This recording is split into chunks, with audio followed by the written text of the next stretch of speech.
News Madhya Pradesh Chhattisgarh आपके साथ मैं हूं रंजना सिंह राठौड़। मध्य प्रदेश में 1 लोकसभा और 3 विधानसभा सीटों पर मतदान खत्म हो चुका है। मतदान केंद्र पर लोगों ने लंबी कतारें लगाकर मतदान में रुचि दिखाई और प्रतिशत में मतदान किया। कुछ जगहों पर मतदान के बहिष्कार करने की भी खबर सामने आई। ग्रामीणों ने मूलभूत सुविधाओं की मांग को लेकर मतदान का विरोध किया और किसी ग्रामीण ने वोट नहीं डाला। पंधाना में ग्रामीणों ने मतदान केंद्र दूर होने की वजह से मतदान का विरोध किया और ग्रामीणों को समझाने पहुंचे विधायक को वापस लौटा दिया। सीएम शिवराज ने कांग्रेस पर मतदान में गड़बड़ी करने और कांग्रेस कार्यकर्ताओं पर गुंडागर्दी करने का भी आरोप लगाया है। बीजेपी की तरफ से चुनाव प्रबंधन समिति के संयोजक और राज्य सरकार में मंत्री भूपेश सिंह की अगुवाई में बीजेपी ने कांग्रेस के खिलाफ चुनाव आयोग में शिकायत की है, तो दूसरी तरफ कांग्रेस ने भी बीजेपी पर चुनाव में सत्ता का दुरुपयोग करने का आरोप लगाया है और चुनाव आयोग में बीजेपी के खिलाफ 21 शिकायतें कर डाली हैं। अब ईवीएम में प्रत्याशियों की किस्मत बंद हो चुकी है, जो अब 2 नवंबर को ही खुलेगी। अब ये देखना होगा कि 2 नवंबर का किसकी किस्मत खुलती है और किसको रहेगा इसका इंतजार। चुनाव आयोग की तमाम सख्ती के बावजूद मतदान में गड़बड़ी को लेकर सत्ता के दुरुपयोग की शिकायतें की गई। सुरक्षा के पुख्ता इंतजाम के बाद गड़बड़ी की कोशिश की गई। ये कौन लोग थे जिनको कानून व्यवस्था का डर नहीं था और अराजकता फैलाने में ये लोग लगे हुए थे? और चुनाव आयोग में शिकायतों का आखिरकार सच क्या है? मतदान के बाद क्या कह रही है चारों सीटों की जनता? किसके हिस्से में आएगी सबसे ज्यादा सीट और कौन दूसरे के वर्चस्व वाली सीट पर अपना कब्जा कर लेगा? आज इसी मुद्दे पर हम चर्चा करेंगे, जिसमें हमारे साथ कुछ खास मेहमान भी जुड़ रहे हैं। लेकिन उससे पहले मतदान के दौरान मुख्यमंत्री शिवराज सिंह चौहान ने कांग्रेस पर क्या कुछ आरोप लगाए हैं, पहले वो आपको सुनवाते हैं। उपचुनाव में संभावित पराजय से बौखला गई है। चुनाव के पहले भी उनने अनैतिक साधनों का इस्तेमाल किया, पैसे बांटे, गुंडागिर्दी और दादागिरी की, जनता को धमका रहे हैं। विशेषकर पृथ्वीपुर विधानसभा क्षेत्र में मारपीट की जा रही है। पृथ्वीपुर शहर में पोलिंग बूथ 94 सहित अनेकों पोलिंग्स पे 192, 111, 55, 56, 57, 58 इन सब पोलिंग बूथ पे जनता को धमकाया जा रहा है, डराया जा रहा है, भगाया जा रहा है। यहां तक कि polling agent Bharatiya Janata party के उनको डराने, धमकाने और पीटने का काम हो रहा है। अनैतिकता की हद हो गई है। पहले भी अनैतिक साधनों का उपयोग किया और अब संभावित पराजय से बौखला कर डराना, धमकाना, हजार रुपए वोट का लालच देना, ये सारे काम कांग्रेस कर रही है। और कांग्रेस के नेता, उनके अध्यक्ष, अधिकारी और कर्मचारियों को अपमानित कर रहे हैं, उनको डरा रहे हैं, उनको धमका रहे हैं, झूठी शिकायतें चुनाव आयोग को कर रहे हैं, कर्मचारियों को देख लेने की धमकी दी जा रही है। तो सुना आपने मुख्यमंत्री शिवराज सिंह चौहान का क्या कुछ कहना है कि कांग्रेस जीत के लिए तमाम हथकंडे अपना रही है। पहले अनुचित साधनों का इस्तेमाल किया गया, तो अब उनके कार्यकर्ता लोगों को पीट रहे हैं, उनको धमका रहे हैं, उनको पैसों का लालच देकर वोट डालने को कहा जा रहा है। ऐसे में बड़े सवाल ये भी खड़े होते हैं कि ऐसा आखिरकार हो कैसे सकता है? सुरक्षा के पुख्ता इंतजामों के बीच कोई कैसे किसी को धमका सकता है? राज्य सरकार, प्रशासन सभी तरीके की तैयारियों में यहां पर जुटे हुए थे, लेकिन बावजूद इसके इस तरीके की तस्वीरें अगर देखने को मिली है तो ये अपने आप में बेहद गंभीर है। हालांकि 2 नवंबर को तस्वीर साफ हो जाएगी कि किसके हक में जनता है, किस पर जनता ने भरोसा किया है, क्योंकि बहुत महत्वपूर्ण ये जानना है कि चारों ही सीटें, जिसमें से 3 विधानसभा और 1 लोकसभा सीट है, कौन इस पर जीत दर्ज करता है।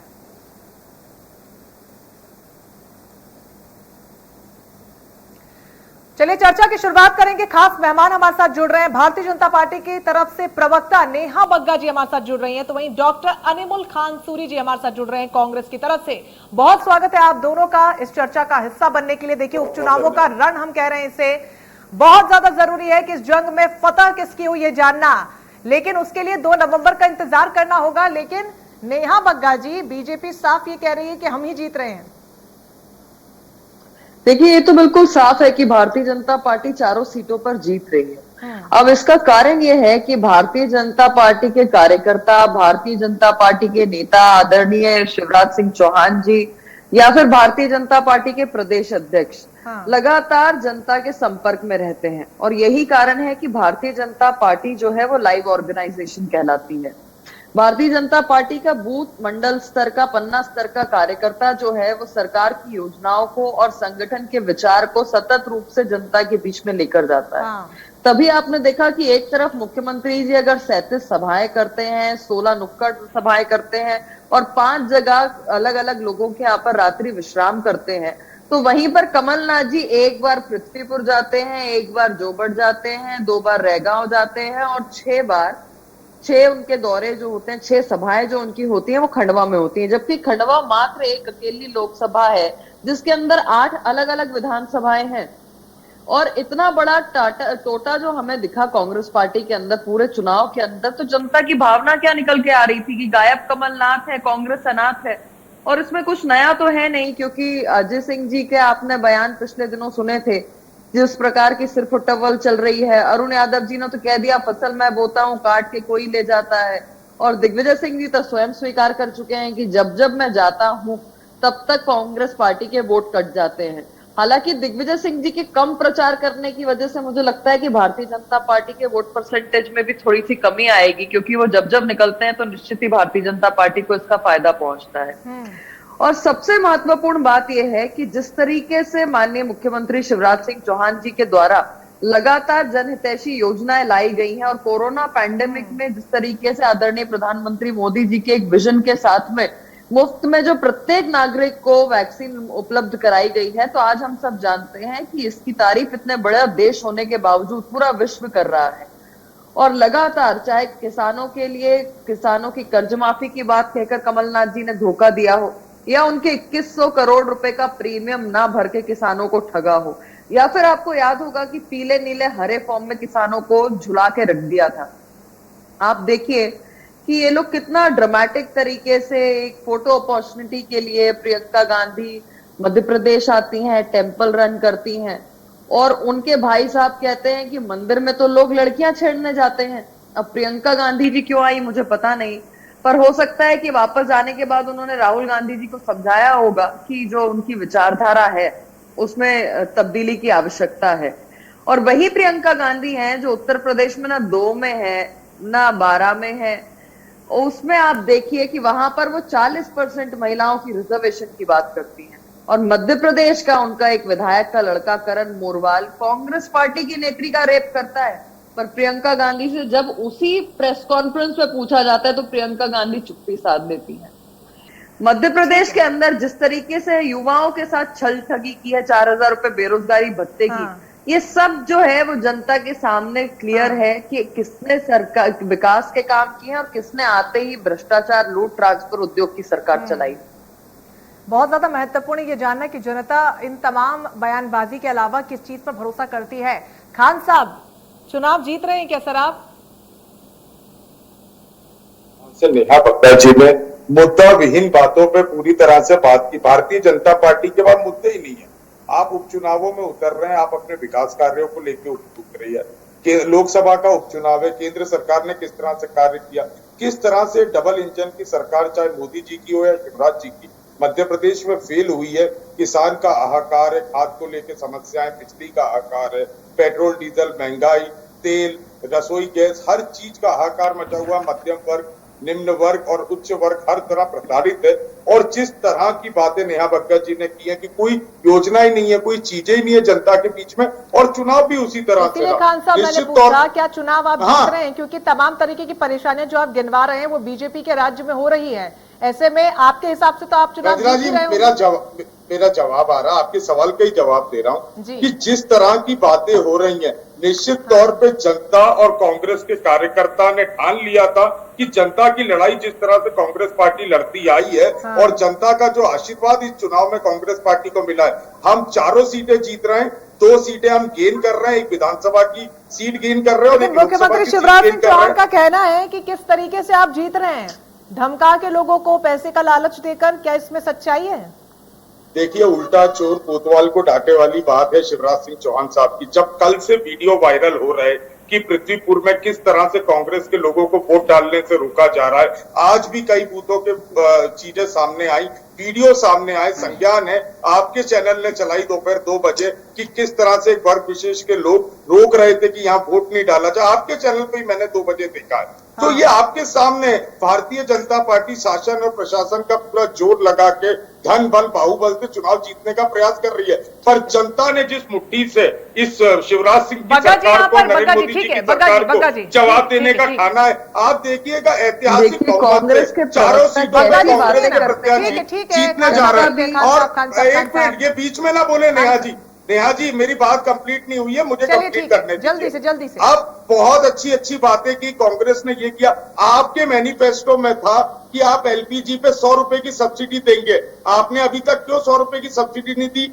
आपने 75% बच्चियां जो 12वीं में पास होंगी उनको स्कूटी और लैपटॉप देने की बात की। वो सब अपनी योजनाएं तो आप पूरी नहीं कर पा रहे जो आपने मैनिफेस्टो में दी। पूरे चुनाव के समान झूठे वादे करने का काम मध्य प्रदेश के मुख्यमंत्री ने किया, नए झूठ जनता के बीच में लेके जाने का काम किया, जिसे जनता ने आज मतदान के रूप में सिरे से खारिज कर दिया है और चारों सीटों पे भारी बहुमत से कांग्रेस पार्टी विजयी होने वाली। चलिए ठीक है, इस बीच हमारे रेजिडेंट एडिटर प्रभु पटेरिया जी हमारे साथ जुड़ रहे हैं।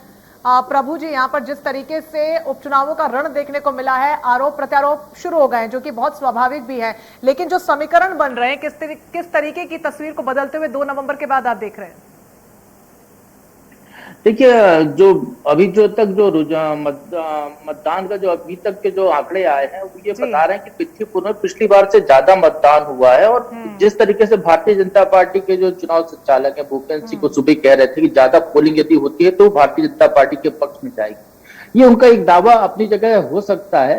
लेकिन अभी तक ये देखा गया है कि कहीं पर यदि ज्यादा मतदान होता है तो सरकार के खिलाफ माना जाता है। ये परिस्थितियां शायद बदल भी सकती हैं, नतीजे 2 तारीख को आएंगे तो खुलासा होगा। लेकिन एक बड़ी बात जरूर है इस पूरे चुनाव में कि इन चुनाव से ना तो सरकार को कोई फर्क पड़ने वाला, गिरने वाली है, ना सरकार आने वाली। लेकिन उसके बावजूद इन चुनाव को लेकर दोनों दलों की तरफ से जो आरोप प्रत्यारोप लगाए गए हैं वो कहीं ना कहीं बड़ा सवाल खड़ा करते हैं। जिस तरीके से आरोप लग रहे हैं कहीं पर वोटिंग नहीं करने दी जा रही है। भारतीय जनता पार्टी की तरफ से 21 शिकायतें की गई है, कांग्रेस की तरफ से भी उतनी ही शिकायतें दर्ज करा दी गई है। तो कुल मिलाकर ये जो घमासान है, ये घमासान अपने आप में सवाल खड़े करता है इन राजनीतिक दलों के ऊपर, उनकी कार्रवाई के ऊपर, उनकी जो तैयारी है चुनाव मैदान में उतरने के जो तरीके हैं, कहीं ना कहीं उस पर सवाल इस पूरे मामले को लेकर उठते हैं। बिल्कुल प्रभु जी, लेकिन जैसा कि आप कह रहे हैं कि राज्य सरकार पर कोई इसका फर्क नहीं पड़ेगा, लेकिन बहुत ज्यादा जरूरी ये समझना भी है क्योंकि लगातार कांग्रेस की तरफ से आरोप लगाते जाते रह गए हैं बीजेपी पर कि मुफ्त में उनको गिफ्ट में सत्ता मिली है। ऐसे में बहुत ज्यादा जरूरी है कि बीजेपी इस बात को प्रूव करे कि नहीं, जनता उनके साथ है। देखिए, जनता बीजेपी के साथ है, ये तो 28 जो उपचुनाव हुए थे उसमें साबित हो गया था एक तरीके से यदि हम देखें तो। क्योंकि जो मैंडेट मिला था उन सीटों पर, कांग्रेस की सरकार जो थी 15 महीने की वो गई उस किन्हीं कारणों से। उसके बाद वो लोग सब भारतीय जनता पार्टी में और चुनाव मैदान में उतरे। उनको ये कहा गया कि जयचंद मीर जाफर है, जनता इनको बिल्कुल समर्थन नहीं देगी, लेकिन जनता ने समर्थन दिया। जनता ने भारतीय जनता पार्टी के पक्ष में वो आए, उनको स्वीकार किया, उनको चुनाव जिताया, 19 सीटों पर उनको चुनाव जिताया भारतीय जनता पार्टी। तो ये कहना गलत होगा, कोई आशय नहीं इस बात का कि आज आप ये कहें राजनीतिक दल है, नेता है, प्रवक्ता है, वो अपनी बात कह सकते हैं, लेकिन जनता अपना निर्णय करती है। यदि हम इन चुनाव को देखते हैं जो अभी ये जो 4 उपचुनाव हो रहे हैं, तो बिल्कुल इस चुनाव में जनता यदि नाराज है महंगाई के मुद्दे को लेकर, जनता यदि नाराज है खाद के मुद्दे को लेकर, जनता यदि नाराज है सरकार से कोरोना के बाद की परिस्थितियों को लेकर, तो जनता यहाँ पर अपना मैंडेट देकर से साबित करेगी कि हम नाराज हैं। वो अपना ध्यान आकर्षित करेगी सरकार का कि हम पर ध्यान दीजिए, पूरा फोकस कीजिए। यदि सरकार से जनता खुश है तो फिर उस समर्थन करते हुए दिखेगी। बिल्कुल, बहुत ज्यादा जरूरी ये समझना भी, क्योंकि तमाम तरीके के आरोप जो विपक्ष की तरफ से लगाए जा रहे हैं, जो कि विपक्ष का काम ही है करना, लेकिन ऐसे में जनता क्या उन आरोपों में भरोसा करती है, उसकी तस्वीर को ये चुनाव साफ कर देंगे। खंडवा लोकसभा सीट की बात कर लेते हैं। नेहा बग्गा जी, वर्चस्व आपका रहा है यहाँ पर सालों से। 2014 में भी आपने इस सीट पर जीत हासिल की थी, 2019 के चुनाव में भी जीत हासिल की थी। अब 2022 का चुनाव क्या चुनौतीपूर्ण है, या चूंकि आपका गढ़ मानी जाती रही ये सीट आसान होगी आपके लिए जीत? नहीं, देखिए, मैंने आपसे पूर्व में भी कहा कि भारतीय जनता पार्टी किसी चुनाव को कमजोर तरीके से नहीं लेती, हर चुनाव को चुनौती की तरह ही लेती है और उसी तरीके से मैदान में उतरती है। एक चुनाव, एक सीट पर चुनाव हो, 4 पे हो या पूरा का पूरा आम सभा या लोकसभा का चुनाव हो। और उसी दृष्टि से इस बार भी भारतीय जनता पार्टी के कार्यकर्ता और सभी उतरे हैं। और जिस तरीके से भारतीय जनता पार्टी के द्वारा जो योजनाएं लाई गई हैं, आप देखिए कि आज देश भर के अंदर भारतीय जनता पार्टी मध्य प्रदेश शिवराज जी की अध्यक्षता में अगर लोगों के लिए आवास उपलब्ध करा रही है और उन लोगों को स्वामित्व योजना के अंदर ला रही है जिनके पास मकान तो थे गांव के अंदर, पर उनके पास कोई अपना मालिकाना हक नहीं था। उसी प्रकार से जो लोग जिनकी फैमिली एक एक्सटेंडेड फैमिली हो गई आज के समय, उनको अलग से अपनी जमीन मुहैया करवाना। किसानों को इतना जो पूरा पैंडेमिक का दौर निकला है कोरोना का, और 100 साल में आने वाली एक महामारी रही है। आपने देखा कि मध्य प्रदेश ने एक बार नहीं 3 बार वैक्सीनेशन का महाअभियान चलाकर विश्व में रिकॉर्ड बनाया। 6.25 करोड़ लोग ऐसे हैं हमारी जनसंख्या के जिनका फर्स्ट डोज कंप्लीट हो चुका है। सेकेंड डोज के लिए लगातार महाअभियान चल रहा है, लोगों के लिए जागरूकता अभियान चल रहा है। और जिस तरीके से पूरे कोरोना काल में कोई भी व्यक्ति भूखा ना रहे, आदरणीय प्रधानमंत्री मोदी जी ने जो सबका साथ सबके विकास की बात कही थी और सबके विश्वास की, उनको ध्यान में रखते हुए 80 करोड़ लोगों को जो अनाज उपलब्ध कराया है, ये भी जनता ने देखा है। और जनता ने वो भी देखा है कि कोरोना जैसी महामारी में आप पूरे विश्व का कहीं का भी एक एग्जाम्पल उठाकर देख लीजिए, किसी विपक्षी दल ने कोरोना में राजनीति की हो, पर हमारे यहाँ पर मध्य प्रदेश में या देश के अंदर कांग्रेस पार्टी ऐसी रही जिसने न केवल हमारे जो वैज्ञानिक हैं उनको हतोत्साहित किया, हमारी स्वदेशी वैक्सीन को नकारने का काम किया। पंजाब के अंदर वैक्सीन घोटाला कर दिया कांग्रेस ने, मध्य प्रदेश में लोगों के अंदर भय पैदा किया, और साथ ही साथ राजस्थान के अंदर जहां इनकी सरकार रही है वहां वैक्सीन गड्ढे में खोद दी। तो ये इस प्रकार की राजनीति जो कांग्रेस ने की है, जनता इन सब चीजों पर मानवीय पहलू पर राजनीति नहीं चाहती, ये चाहती है कि क्या सहयोग हो सकता है। कांग्रेस के कार्यकर्ता, कांग्रेस के नेता क्वारंटाइन हो गए, घर से नहीं निकले। भारतीय जनता पार्टी का प्रत्येक कार्यकर्ता सेवा कार्यों में लगा रहा, चप्पल मुहैया करवाना, कपड़े मुहैया करवाना, छत मुहैया करवाना, अगर उन्हें एक जगह से दूसरी जगह जाना है तो उसमें मदद पहुंचानी। पर कांग्रेस ने सिवाय ट्विटर पॉलिटिक्स के कुछ नहीं किया। और यही कारण है कि जब मानवीय पहलू पर भी कोई बात आती है तो जो पूरे विश्व में नहीं मिलता, कांग्रेस उसमें भी इतना नीचे स्तर पर जाके राजनीति करती है। आप याद करिए, कमलनाथ जी का एक वीडियो कोरोना के पीक में वायरल हुआ था जिसमें वो अपने विधायकों की बैठक में कह रहे थे कि आग लगा दो, ये मौका है, इस अवसर को हाथ से जाने नहीं देना। आपको लगता है कि जनता इसको भूल गई होगी? जिस तरीके से राहुल गांधी सुबह उठ के रोज ट्वीट करते थे और वैक्सीन हेजिटेंसी पैदा करते थे, क्या जनता इसको भूल गई है? कांग्रेस के विधायक पीसी शर्मा ने जिस तरीके से जाकर डॉक्टर्स के साथ गुंडागर्दी करी थी सरकारी अस्पताल में, क्या जनता इसको भूल गई है? कमलनाथ जी ने कहा था कि डॉक्टर्स जो हैं वो डर के घरों के अंदर बंद थे, क्या इस बात को हमारे कोरोना वॉरियर्स भूल गए हैं? सबसे महत्वपूर्ण चीजें यही है कि जहां जहां पर देश को आवश्यकता होती है एकजुट की, कांग्रेस बंटवारे का काम करती है। कांग्रेस अपने लिए राजनीतिक रोटियां सेकने का काम करती है और भारतीय जनता पार्टी लोगों के बीच में रहकर काम करती है। मूल अंतर ये है। और जिस तरीके से आपने खंडवा की बात करी, तो खंडवा में भी जिस तरीके से पानी उपलब्ध कराने के लिए नल जल योजना से घर घर जल लाया जा रहा है, आज अगर वहां पर आयुर्वेदिक महाविद्यालय है तो भारतीय जनता पार्टी ने बनवाया है। अगर इंदौर से बुरहानपुर आने के लिए जो 8 घंटे की सड़क थी, आज अगर उसको 6 लेन बना दिया है तो वो भारतीय जनता पार्टी बग्गा जी, हमें साथ ही ये भी समझना होगा ना कि तमाम तरीके की योजनाएं आप जनता के लिए लेकर आई है, लेकिन कई क्षेत्र ऐसे हैं जहां पर लोगों ने मतदान का बहिष्कार किया सिर्फ इसलिए क्योंकि बुनियादी सुविधाएं उनको नहीं मिल पाई अब तक।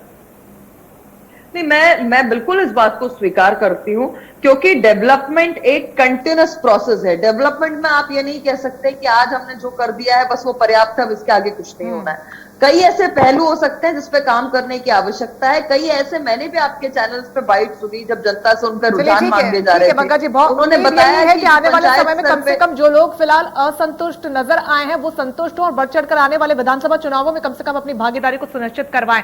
खान साहब, यहाँ पर बड़े आरोप नेहा बग्गा जी ने आप पर लगाए हैं। सबसे पहला आरोप कि आप जनता के बीच में नहीं पहुंचते हैं, ट्विटर पॉलिटिक्स आपकी लगातार जारी है, आपके अध्यक्ष से लेकर आपके कार्यकर्ताओं तक।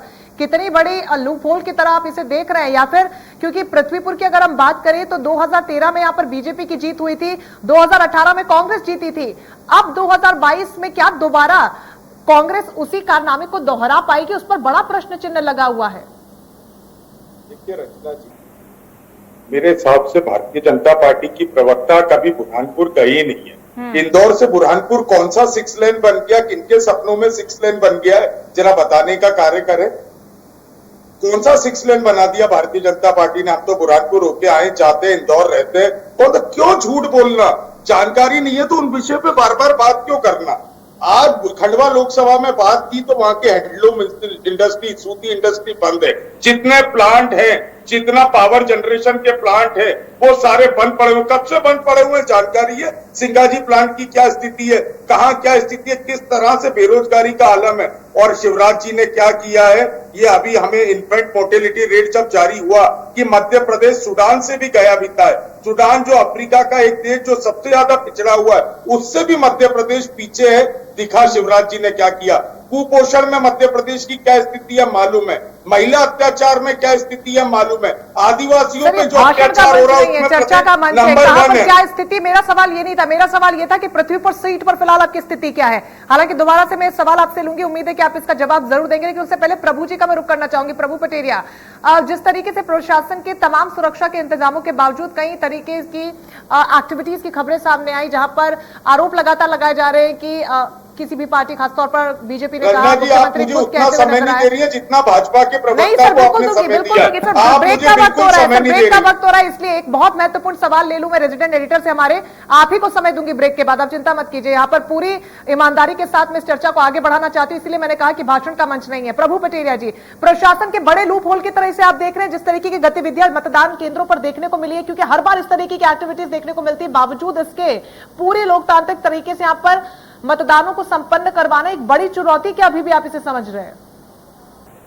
देखिए, प्रशासन ने पूरी तैयारी की थी, लेकिन कुछ घटनाएं हो जाती हैं, क्योंकि दूर दराज के पोलिंग क्षेत्र होते हैं जहां पर कहीं ना कहीं ऐसी घटनाएं होती हैं। और पृथ्वीपुर की यदि हम बात कर रहे हैं तो पृथ्वीपुर वो क्षेत्र है जहां पर की भारतीय जनता पार्टी के उम्मीदवार जो सुनील नायक थे, उनकी मतदान के दिन ही वोटिंग के दौरान हत्या हो गई थी। और आरोप तत्कालीन जो विधायक थे जो दिवंगत हो गए, उनके भाई पर लगे थे, उन पर भी आरोप लगे थे। हालांकि बाद में कोर्ट से वो बरी हो गए थे, खारिज हो गए थे। वहां पर एक ये ट्रेंड है उस परिवार के बारे में, ये कहा जाता है वहां के लोगों का कहीं कहीं रंगदारी होती है। जैसे बीजेपी वाले आरोप लगा रहे हैं, थोड़ी बहुत सच्चाई तो इसमें मान सकते हैं कि सच्चाई होगी, लेकिन अलग अलग क्षेत्र है। चूंकि कैंडिडेट बीजेपी का भी बाहर से आए हुए जो कांग्रेस आरोप लगा रही है, उसमें भी हम ये बिल्कुल नहीं कह सकते कि आरोप में कोई दम नहीं होगी, क्योंकि वो यूपी के रहने वाले हैं, तो स्वाभाविक तौर पर उनके साथ कुछ कार्यकर्ता यूपी के बिल्कुल, इन आरोपों में कितना दम है और चुनाव आयोग में जो शिकायतें लेकर दोनों ही पार्टियां गई, उसकी सच्चाई क्या, उस पर विस्तार से चर्चा को आगे बढ़ाएंगे। लेकिन फिलहाल आप तीनों हमारे साथ बने रहिए, वक्त हो चला एक छोटे से ब्रेक का, आप कहीं मत जाइएगा, लौटेंगे एक ब्रेक के बाद।